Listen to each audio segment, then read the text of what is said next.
Alrighty. Howdy Neighbors, and welcome to Ballads at Midnight. I don't really know too much about this game, but I saw it and the art style intrigued me. Let's see what's going on. I think we're a bard. To one, a prelude to dawn. Alrighty. My wrists itch. I guess that's us. Oh my. My stomach is churning and empty. My legs are sore. The swath of hemp fabric, strung taut around my cheeks and tied in a knot behind my head, is chafing against the corners of my mouth. There's a bitterness on my tongue. I idly wonder if it's the taste of regret. My two armored escorts right ahead of me, exchanging hushed words. I make a short, unhappy noise to contribute to the conversation. They ignore me. Rude. Pockmarked guardsman. Cool. But are you sure, sir? Really, are you? Shouldn't we stop mid-camp before sundown, sir? I think a guardsman is jittery and demanding, with a stooped posture that reminds me of a rat. His round face is marred with pockmarks and worry lines. Old guardsman. No need, we're making good time. The other guard, as old and large as a cavern wall, has a deep, crusty voice, well suited to his frame. I once saw him struggle to fit through a door. The pockmarked guard glances toward the horizon line, gritting his teeth. But sir, enough. We will be rid of her today. Be rid of me? Like being rid of some piss-stained rug. How rude. What did I ever do to warrant such objectification? Feeling vexed, I continue to groan and yowl against the hemp between my teeth. It's inarticulate and far from the most graceful sound I've ever made, but I make it sound increasingly urgent. Noise and more noise. One of them pulls the reins of their horse, dismounting with a dull armored clatter, like a rattling dish cabinet. It's the younger one. Good. Approaches me, muttering swears. He reaches back to yank the gag from my head. What? Convict. What is it now?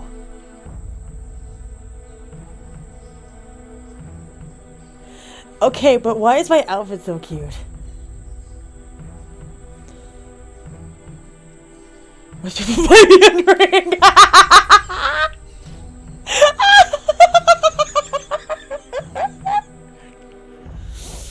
Oh, what up?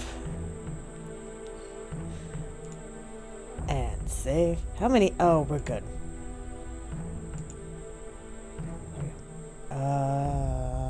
We're done. Most people buy me a drink before they bring out the gag. Stop it. Here's the words low under his breath. Through his ears, low a traitorous shade of tomato red. It wasn't funny the first time, and it won't be funny the next time. There won't be a next time at the rate we're going. I can say it again pretty fast, I think. God, you really haven't learned your lesson. What's wrong with you? He almost sounds amazed. When my hands were untied, I twirl my wrist and do a curtsy. I sidle up to him, reaching out to brush my knuckle near his waistband. What's wrong? I wager you know exactly what's wrong. I was under the impression we'd moved past ritualistic sacrifice as a civilization, you see. I thought we were better than all that. Yet here you knuckleheads are, dragging me through the woods to feed me to a godforsaken vampire. I stomp on a branch when I get close enough. The ensuing crack obscures the sound as I unsheath the dagger from his belt. I palm it under my sleeve with a quick motion, hoping my ruse goes unnoticed.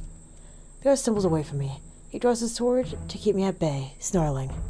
You, do keep away, you heretic. Don't come near me. I raise my bound wrists in front of my chest, widening my eyes to look appropriately frightened. And I still have his dagger. By the time he clambers on to his horse, his older companion extends his arm, smacks the back of the young guardsman's head. Idiot. Now we have to listen to her bellyache for the rest of the journey. Do we? The young guard rubs his head, sounding defensive. She's got nothing but trouble. Why not slit her throat and be done with it? Let the wildlife take care of the remains. The old guard hits him again. I'd find humor in the slapstick routine if they weren't discussing my imminent demise. I mean, that really does put a damper on things, doesn't it? Shush, boy. We carry Her Majesty's orders to the letter, you and I. No shortcuts. You know the severity of our laws. Underhanded practice will cost you your damn hands.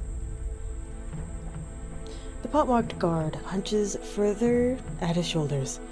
His eyes dart around like he wants to argue, but he begrudgingly clasps his mouth shut. I, on the other hand, have a dogged penchant for making my observations known, and am blessed with quick retorts. Or it just costs the finger, if you're lucky, I noticed our wise old man here is missing a digit or two. I raise my restricted palms, wiggling my fingers. They glower balefully at me. I've seen actual battlefields, harlot. Do not listen to... God! Do not liken me to your crooked, bar-brawling ilk. Convict, heretic, and now harlot. Wonderful. I roll my eyes and wriggle my nose at him. I'll bet anything that the old man is lying. Illuvia hasn't waged any wars for the past half-century. Furthermore, he boasted to my jailers that he'd been assigned to this post for the brunt of his service to the crown. But I know better than to push my luck with him. He's more prone to violence than the other guardsmen. Here's to lag behind at the start of the journey, defiant and stubborn. The old one never hesitated to yank the rope around my wrist, pushing me right into brambles and sharp stones. Defying him, I learned, meant having straight palms and knees at best. Our pace carefully slows when we cross over a mossy log and a series of thick, tangled roots. For the horse's sake, of course, rather than mine. I work my jaw in silence for a while, keeping a measured distance between them. My grip on the dagger is unwieldy and clumsy. Aiming it toward my bonds is trickier than I imagined. I flinch as the pointed tip jabs against my inner arm, which shoots the guards a winning smile when they turn to look at me. So, good old Cursed Forest, huh? Did you volunteer to escort prisoners through the blighted brush, or was it, an inherited post? Father's father and such. Pockmarked God scoffs and mimics my words under his breath. Don't interfere in these old woods, lass. None if you're properly armed. Nothing but bears and wolves. People steer clear because they fear what lies in wait beyond. Surely you know that much. The men don't... Dine? I think it's dine. What are words? Why is English so hard to read? I know nine to tell me how they were assigned to their roles. None of my business, I suppose. An overhead canopy of leaves parts, allowing patches of sunlight to heat my scalp and cheek. A journey has been long and exhausting, but not altogether difficult.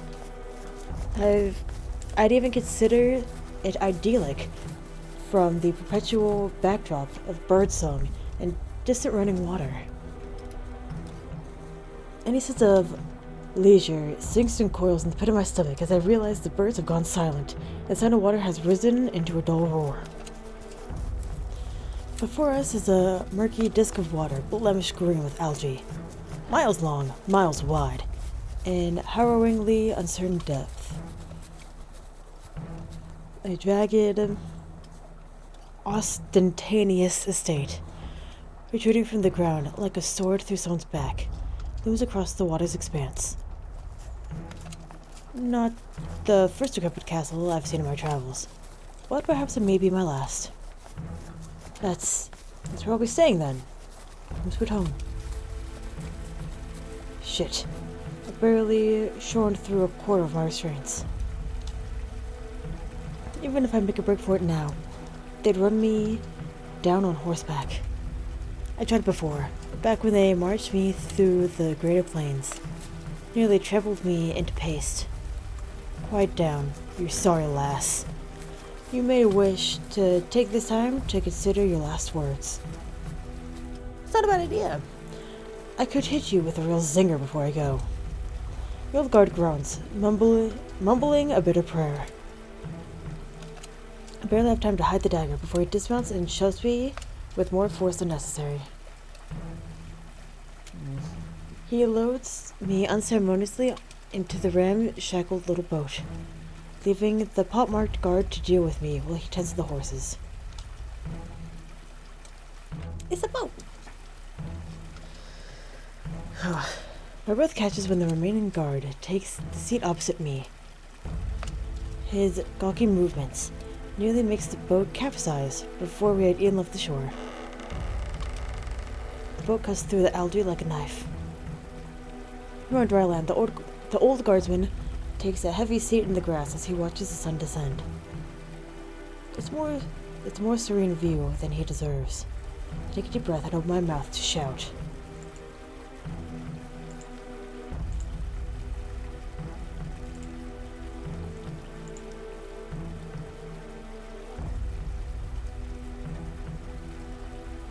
That bastard overgrown prune.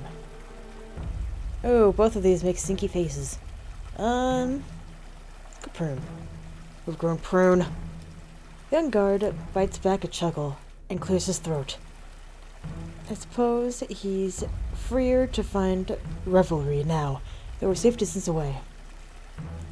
As I warily crane my neck around, I observe how the water completely surrounds the estate. That makes this a moat, but there curiously isn't a drawbridge in sight.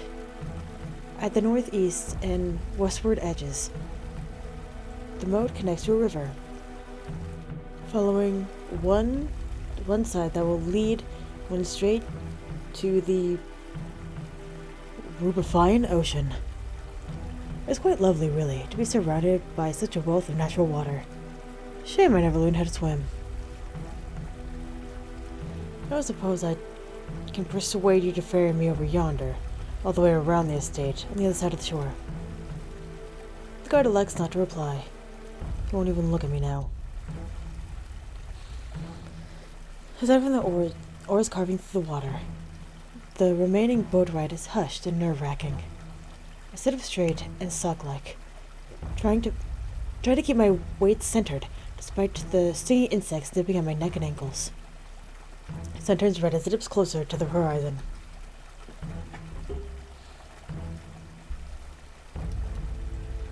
It takes half an hour to reach the other side, if not longer. Beyond the lip of the water is a carved ledge, with a pit of trenches surrounding the estate's perimeter. They said, "Do not come over here." The guard wastes no time, forcing me upright and pushing me off the side. I fall into a roll, barely cushioned by the impact of grassy mud. I aim myself back up with effort, ready to yell at insults boiling at the tip of my tongue. To my surprise, the old guard is still up there, lingering at the edge.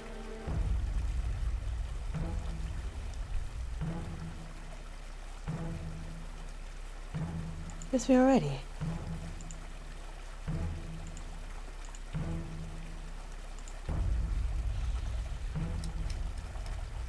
Who my head to the side and bat my eyelashes at him. His response is slow and deliberate. I won't even remember you by tomorrow. I hardly know you, convict. And you don't even know my name. Who needs names? There are 2 ships passing in the night, you and I. But it's too late to change that, We could still run off to the sunset together. Come on, help me up. With the sun setting behind the guardsman, his features are cast in unreadable shadow. His fingers twitch and tap at his side. He casts an uneasy glance over his shoulder, before finally he grumbles and rummages through his overcoat. Forward he pulls out the neck of a familiar instrument and throws it on the ground with me. I cry out as my lute lands in the mud, nearly falling onto my own shoulder as I reach and fail to catch it. You'll owe me in your next life, convict.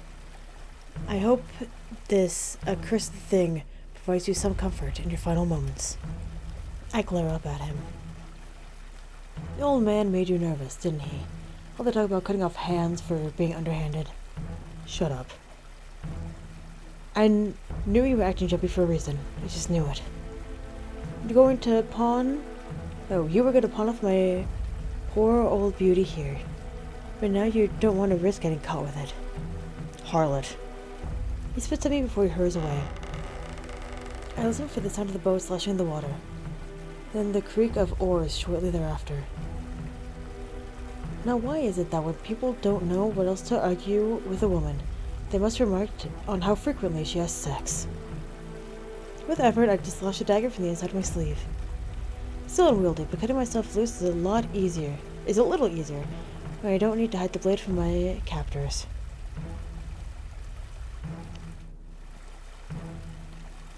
Yay! I pick up my lute, carefully wiping off the dirt and grime before I check and adjust its strings. I holster it across my back where it belongs. It's thankfully intact, but I'm not sure I could say the same about myself. I know I need to come up with a plan. I need to explore and get familiar with my surroundings. Let's go to a hiding spot while there's still daylight. My entire body is aching. I won't go far if I push myself to move now.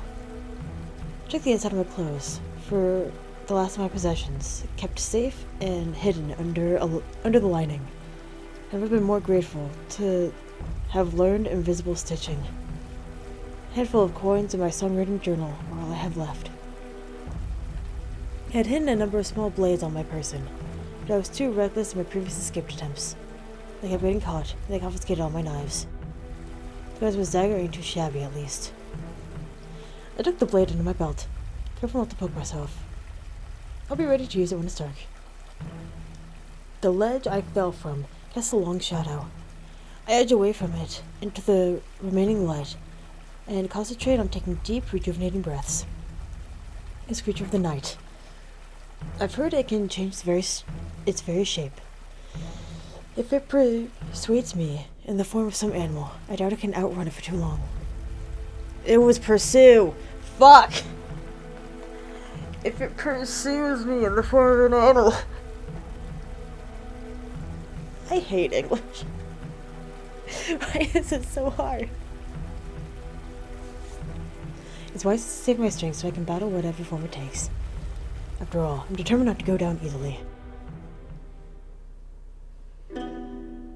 Chapter 2! What the fuck? Rhapsodic introductions. Dusk falls. Barely a silver of apricot orange glowing across the horizon, which means my shoulder of light dims and shrinks by the minute. I shiver as the evening cold burrows under my clothes, and sense the vampire just moments before I hear it speak. Well, well, another gift from the crown. Yes! Yes! Yes, it is! So sorry. The creature's airy, serpentine voice moves around me as it prowls beyond the perimeter of the remaining light. It watches me, circling me like a vulture. What grievous crimes you must have committed to be sent all the way here. Is that him? Okay. This will be fine. This is fine. This is fine. I draw my dagger, pointing it at the shore. Assessing your dinner, beast? Your mother should have taught you not to play with your food. God, I don't even have to talk. Fine, whatever. I'll turn this up then. There we go. The voice lapses into a contemplative hum. My heart hammers against my ribs as I lose track of the vampire in the silence. I twist around, catching sight of its eyes reflecting in moonlight right when it lunges. Hi, I like your earrings. The vampire snatches me by the wrist. The skin on its dark, flawed hands bubbles under the waning sunlight before it wrenches me into the shadows. My dagger clatters to the ground. Come on! You have two hands. You're talkative. I usually like it when they're talkative. But yours is an insolent nature. No doubt you've ended up here by disrespecting some local authority. You know what? Here's what I'm gonna turn up the voices actually.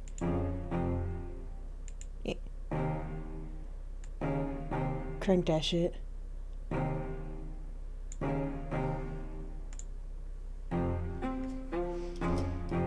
Vampire hoists my arms above our heads, positioning us face to face as he regards me.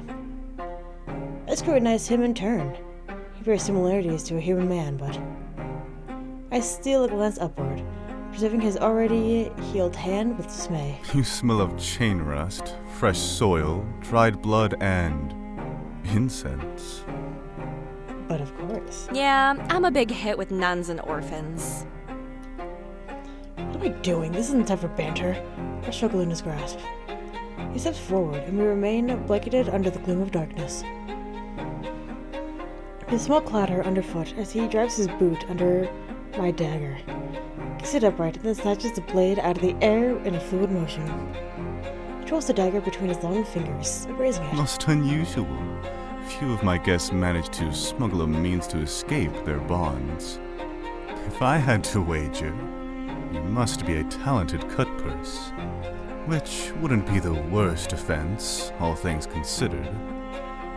Stop manhandling me! With my free, open palm, I smack him hard across the face and yank my captive hand free. He flinches by the blow, looking more astonished than anything. I don't stay long enough to watch how he reacts next. I run. My lungs are heavy in my chest, and my body is screaming for me to catch my breath, but I can't stop now. There's nothing I can use in the courtyard.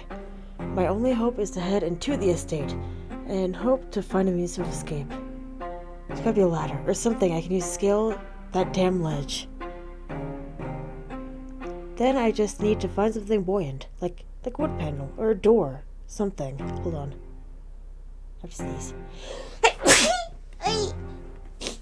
Sneeze. I run down dizzying, identical hallways. Down several cavernous rooms, displacing dining chairs and overturning saloon end tables in my wake. There's nothing I use to escape. Nothing I can narrow down in my panic. Hi, I still like your earrings. All the while, the vampire follows me with an even stride, rubs his cheek with narrowed eyes. Will you slow down? This is terribly tedious. Agreed. No. No.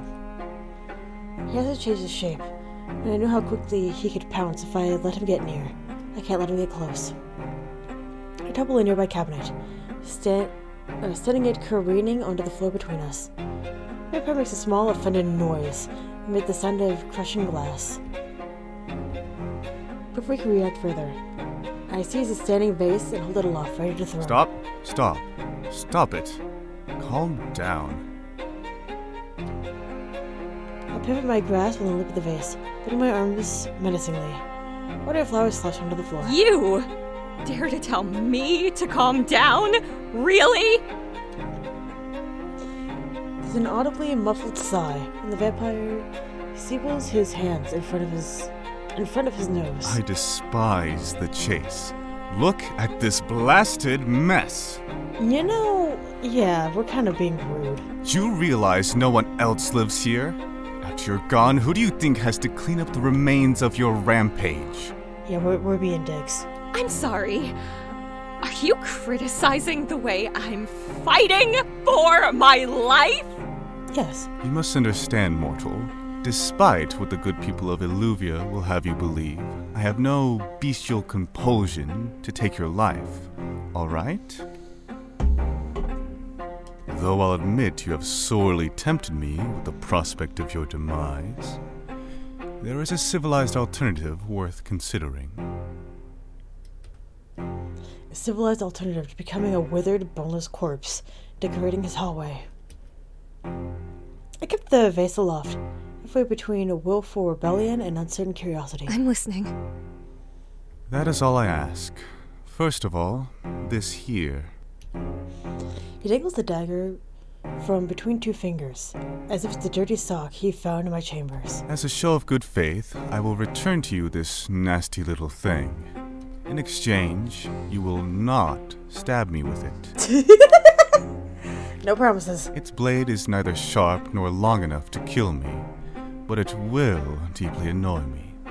If I am deeply annoyed, I will be forced to rescind my good faith and tear you to shreds. Understood? I furrow my brows, but I nod. Makes sense. If I actually want to incapacitate him, I'd at least need a larger weapon. I've yet to hear any myths of vampires. God fucking damn it! Why? I've yet to hear any myths where vampires are notoriously weak to standard cavalry daggers. Good girl. Here. Excuse me! He tosses the dagger at me. It slides along the floor until I stop it with the heel of my boot. I don't bend and pick it up. Our next matter at hand is the barter. I've been known to spare and set my prisoners free in exchange for knowledge or for an item of substantial value. Fortunately for you, I noticed the loot strapped to your back while you were racing through my abode. Uh-oh. I flip my torso away, bringing a vein to hide the instrument from sight. Come now, don't be selfish. Give it to me and you will have your freedom. Your life will be yours again. Keep away from Illuvia and lay low for several years, and the crown will be none the wiser. I can't. What? I cared for it ever since I was a little girl. How could I possibly give it up now? I can't give it to you. No. I nearly lost it once already. Nothing is stopping you from purchasing a new one once you have your freedom. Certainly you'll have to save up for a while. I recognize the value of an average instrument, let alone how much an artisan lute must cost now after centuries of inflation. However, you will have plenty of chances to... No. No. I said I won't give it to you. Why not? Why is he angry at me? Hypocrite. I raise my tone to match his. I can't help it. I get competitive. You imply me to be insensitive on the grounds of trampling through your home, but what about you? Demanding my only means of providing for myself. Your only means? Nonsense. You're able-bodied, young, far from hideous. Once you have your freedom, I'm quite certain you'll figure something out. His mouth. Why is it doing that? Your venerable age must have impaired your hearing then, vampire, because I'm not sure you quite caught it when I repeatedly said no. I am not giving it to you. Fine. Then you're not leaving. He flings his hand skyward, turning and stalking toward the nearest window. I pray you'll have fun rotting in here for the remainder of your brief and miserable existence, mortal. At which point you and I might have something in common.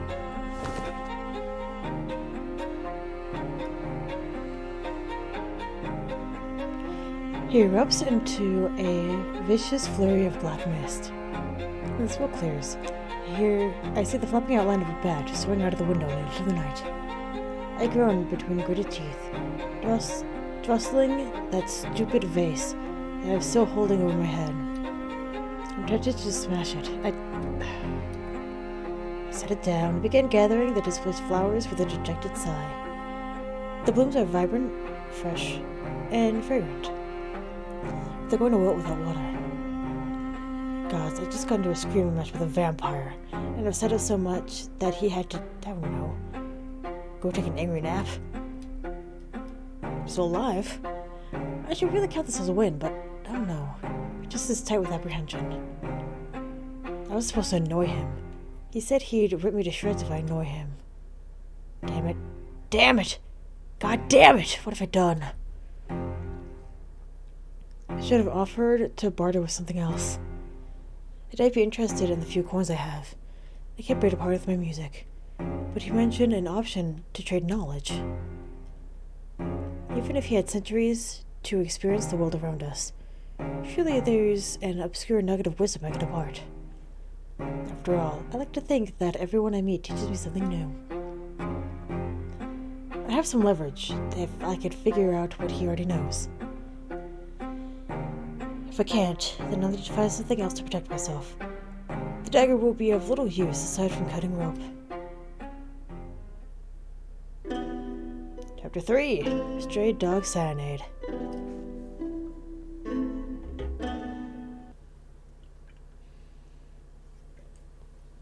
The night seems never ending as I creep through the estate. Vampire hasn't shown himself since our earlier squabble, although his absence does little to assuage my nerves. As any prey animal knows, the deadliest predator is when you don't see coming. Exhaustion weighs against my eyes, but adrenaline keeps me on edge, pulsing through my veins like a heavy drum. The slightest shift of wind-blown curtains makes me jump, here expecting those moonlit eyes to be watching wherein I turn. But the shadows are always barren, devoid of vampires. Does he truly mean to sulk for the remainder of the night? I suppose I should count my blessings while I can. As I explored, I noticed how each successive chamber is spotless and immaculately tidy, aside from the furniture I disturbed, which I take the time to straighten. I uncover an abundance of books crowding the shelves and various surfaces. They contain an array of technical topics, including geography, astronomy, invocation, and mathematics. They're all dog-eared and full of notes. Shelby has read every book in this state. I can't panic yet. I can still narrow this down. Assuming he takes the time to clean his most frequent spaces, I have to pay attention to what is and isn't covered in dust. Yet even locating a single cobweb presents a unique challenge. I set a book down, running my hands across the marbled exterior of the engraved fireplace. Even this is pristine, unmarred by old ashes by old ashes and leaky flames. A nearby fire iron, at least, is an encouraging sight.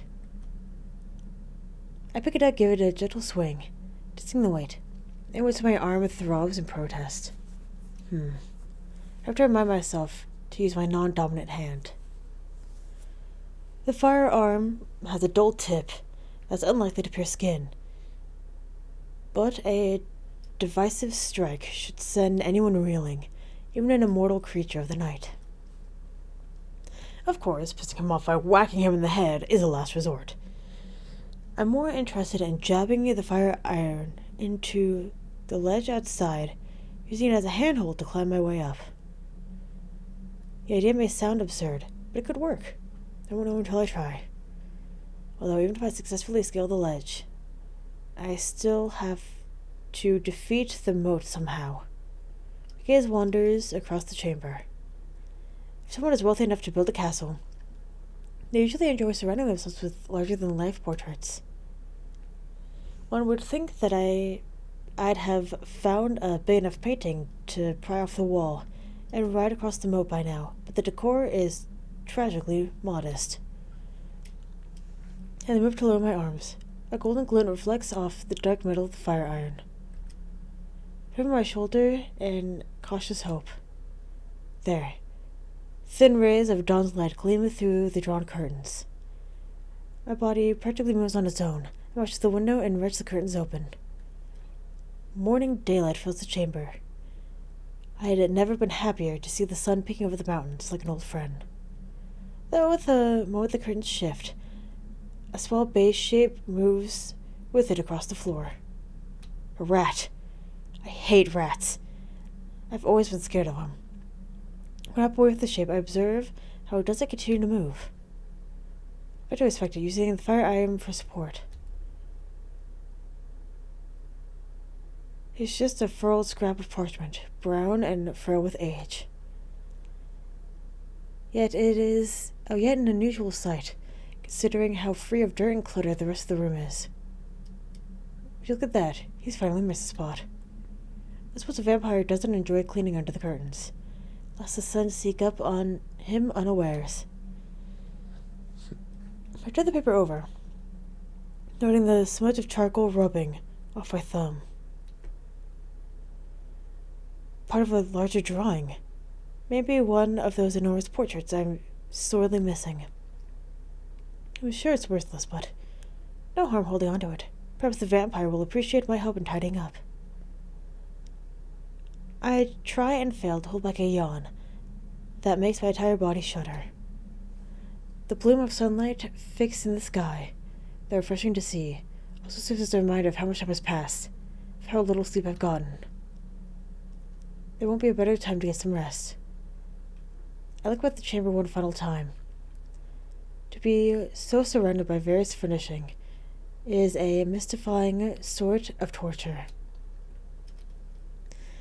Despite how all the nights of sleeping on the ground have left me yearning for the comfort of a cushion, I know I can't sleep here. The vampire needs only to close the curtains to accost me in my sleep. Back outside I go. The days are long this time of year. I have plenty of time to try climbing up the ledge when I wake. I grab a decorative pillow off the sofa. It's not much, but it will make my cobblestone bed a little more bearable. I retrace the steps through the estate, practically collapse into the first ring of sunlight I find. I awake from a dreamless restless slumber, into the cold of evening. Sitting up with a jolt, I scan the sky with mounting dismay. Sundown again already. How could I have slept for so long? The clenching ache of my bones and blossoming bruises of my skin reveal the answer to my unspoken question. My stamina is spent. I won't be able to run the way I did yesterday. No, damn it!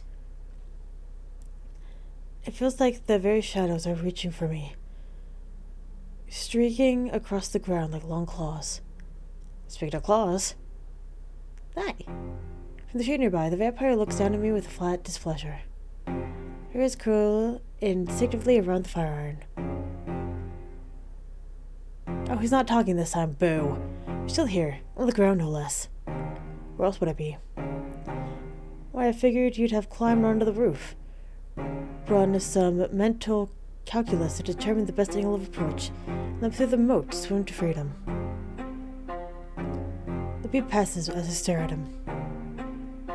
Yeah, that would be very practical, but anyone who tries it would surely flutter against the rocky ledge below.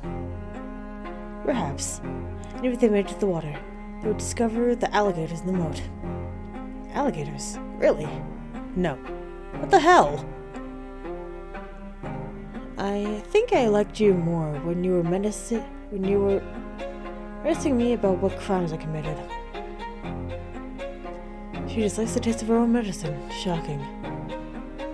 He folds his arms behind his back as he paces around me. I'm very aware that he can grab me and drag me into the shadows if he so desires, but he's choosing not to.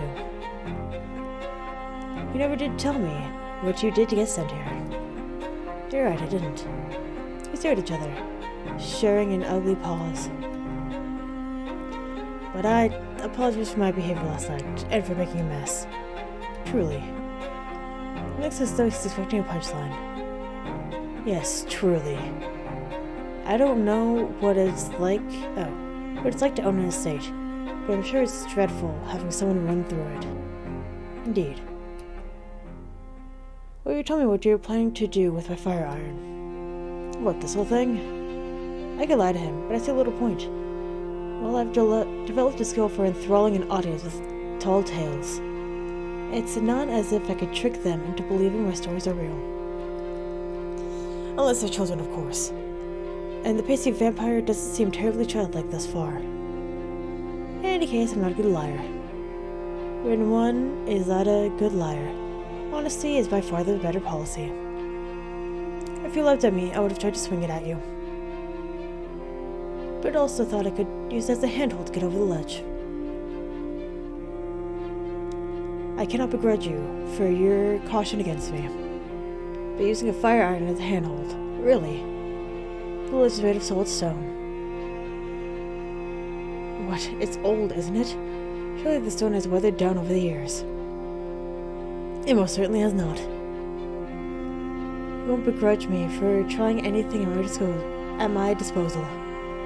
I might if you ruin my fire iron in the process.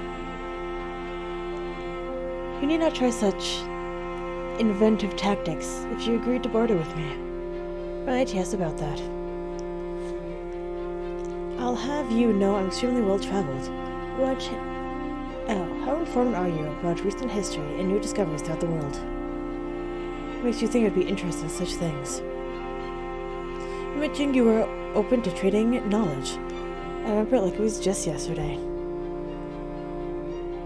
Every 2 years, I receive a new guest to my estate. Each guest has some capacity to tell me news of the outside world. I have previously offered their freedom in exchange, but hearing news of the outside world loses its appeal when one is not welcome to participate in it. But some men and women have nothing else to give. Surely you would not deprive this opportunity from a future guest when you have more to offer than this. My loot lays heavy against my back. What else could I offer that amounts to the price of my freedom? Because I can't give it to you. He scoffs at me. That's when I thought you were seeing sense. But it may be as amenable as you have been to me. Last night, I hadn't truly understood that you played music as your primary profession, not at the time. My recent slew of guests have been cutthroats and highwaymen. I forget that I've also housed scientists and artists. I presume you must be good at your craft. As such, you need your loot more than I do. Sudden unexpected empathy leaves me speechless. He takes my silence as permission to continue. I have to also admit, it's been a very long time since someone has told me no. It irritated me to hear, but it was within your right to say. Forgive you for making it seem otherwise. As if our cordial conversation hasn't been astonishing enough, the vampire inclines his head toward me. You're forgiven. But wouldn't everyone have fought you to the bitter end? Imagine there must have been several no's sprinkled in there. He chuckled wryly. When properly bound and restrained, one's capacity to fight to the bitter end is quite limited.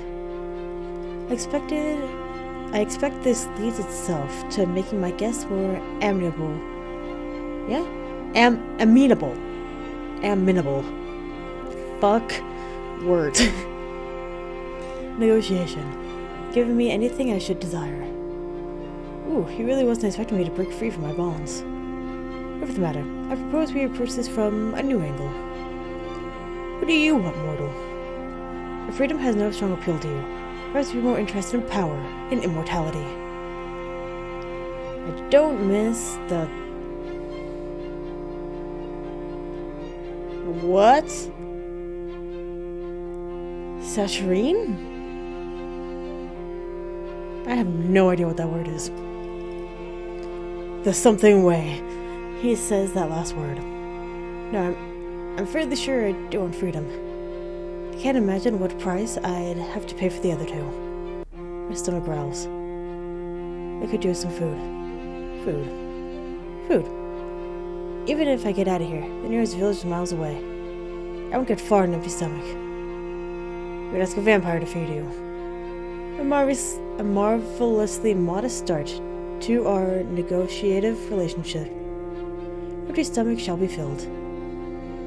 I should have a surplus of blood lying around here somewhere. I'm joking. I'm not so old that I've forgotten what mortals eat. Come with me. He begins to lead the way.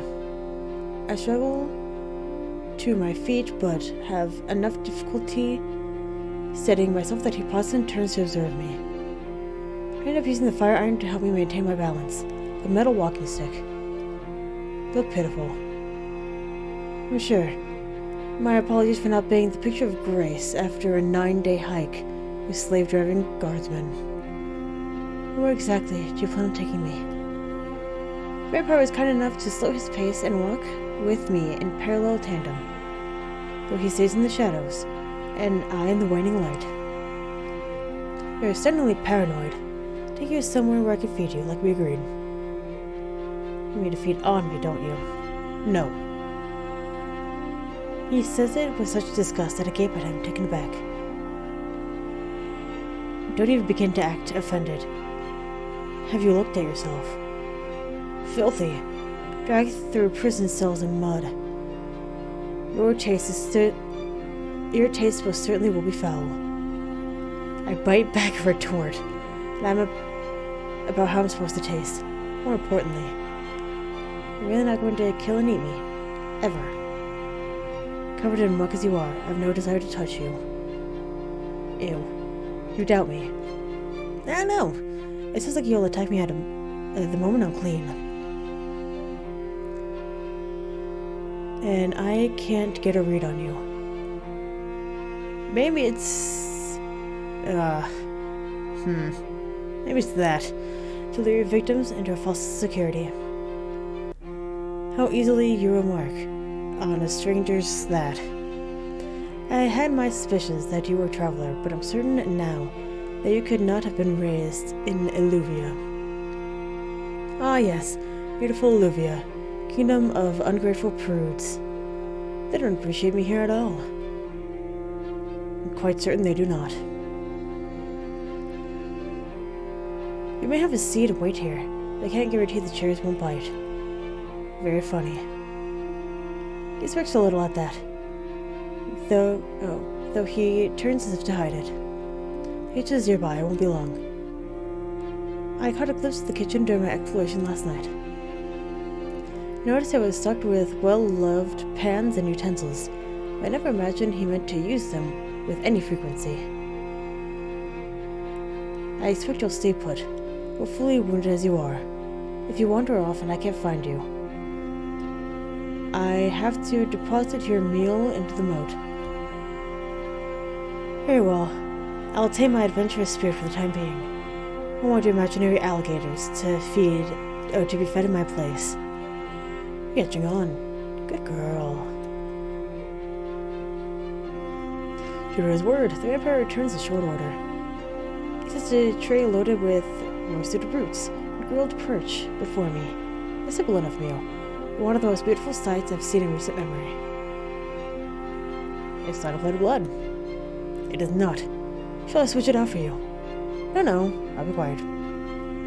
Reach for a fork and slice to the fish. Excited to savor my first meal in days. Take the first bite and... it's awful!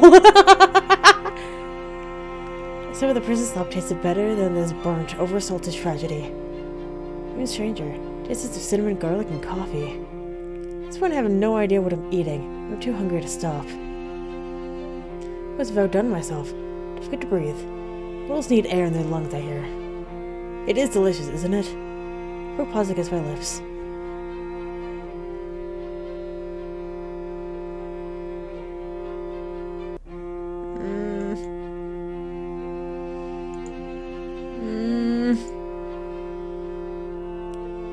It's really not. Show it. Because we're not good liars. It's really not. God, it's really not. One of the worst cooked fish I had in my life, but it tasted better than starvation. The pirate regards me with an unreadable expression. His next words are slow, as if they are measured. I've served more than 100 guests in my lifetime. Not a single one of them has described it as, I quote, better than starvation.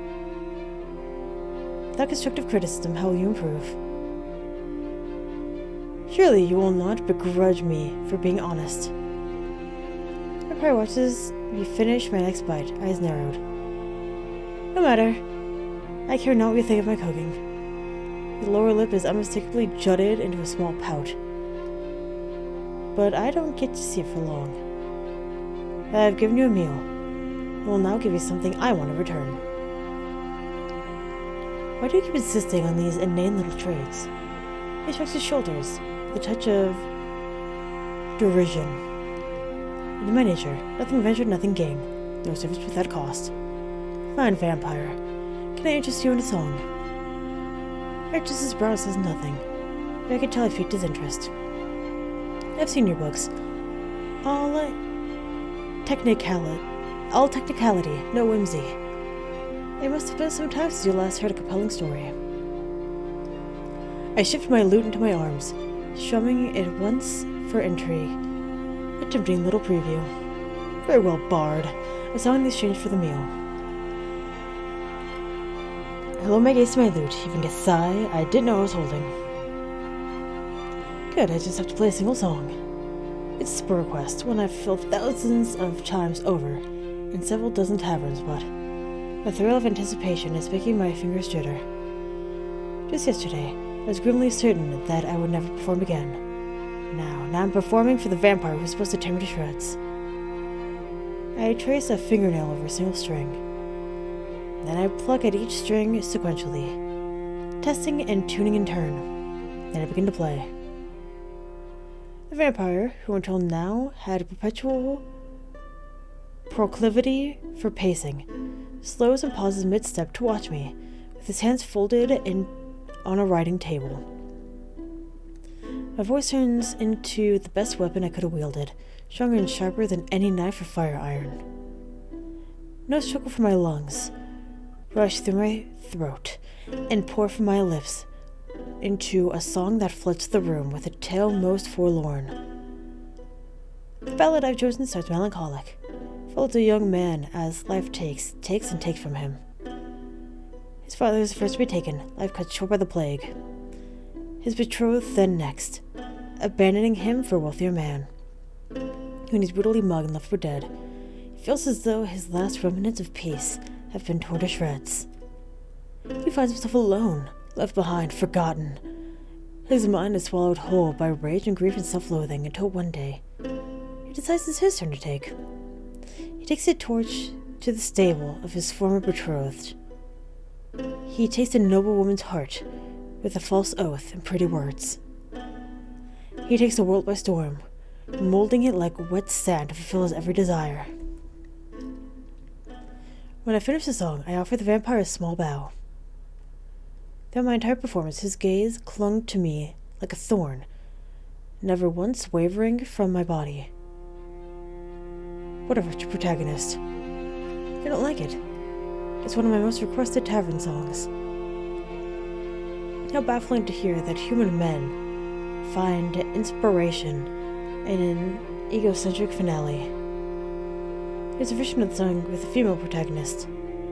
That's not always requested by men. Another unexpected revelation. Though I find this song's message disagreeable, I will concede that you sung it well. Oh, thank you. We lapse into a brief silence, not quite looking at each other. To our surprise, he's the one who speaks next. There's a state. You often forget what it's like to have more than the sound of your own thoughts, and of cicadas crying in the night.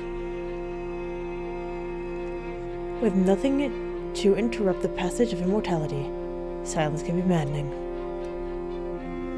How much do you earn at these taverns of yours? How many songs did it take for you to afford an instrument of that quality? How many songs? I never thought of it that way. It doesn't really work like that. I looked down at my lute, running my fingers over its surface. It was given to me, and I never actually had to pay for it. But I want to share that with him. Sometimes I compose original songs on commission, which is more time-consuming, but affords me more gold. As for crowd work, a classic and a well-stocked bar on a good night would net me several dozen coppers and a handful of gold. I suppose it amounts to 100 songs or so if I combine the two. Of course, saving up for an artisan instrument would take even longer. Oh yes, 100 songs you say. 100 songs over 100 nights, and I will ensure you have food, hygiene, and eventual safe passage from the estate.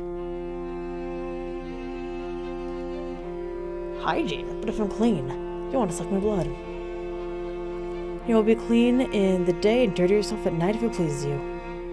Do what you will. So we're singing the air between us like a haze. Despite the numerous opportunities he had to hurt me, he hasn't laid a hand on me all night. If my safety really is guaranteed, it's a tempting deal to take.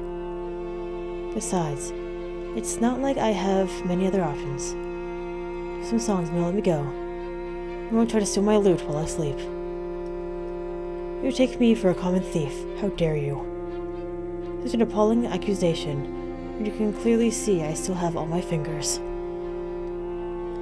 Vampire raises his hands for me to see. The familiarity of the gesture is uncanny. It seems to me that a powerful vampire like you can recover from serious wounds in an instant. You could once have been amputated by the elbow, for all we know. Look at vampires. I seem to recall a legend that suggests your kind can't cross running water. Which means you can't leave the estate either, can you? I'm curious to know what crime you committed to be sent here. Enough. I await your song tomorrow. He stands to leave.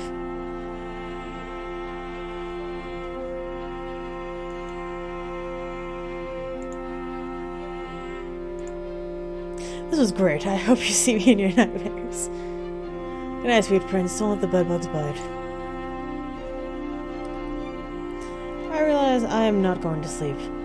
I just no longer wish to be in your company. And hope the bedbugs do bite you.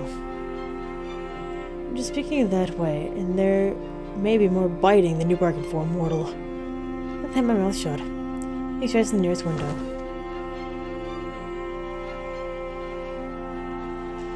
Right before he roughs into mist and takes off into the night in the shape of a bat. This time, he left me with a half-finished plate of unsauced fish. Cool. Chapter 4. Harmonic Conversations. I'm gonna go ahead and end this episode here, I think.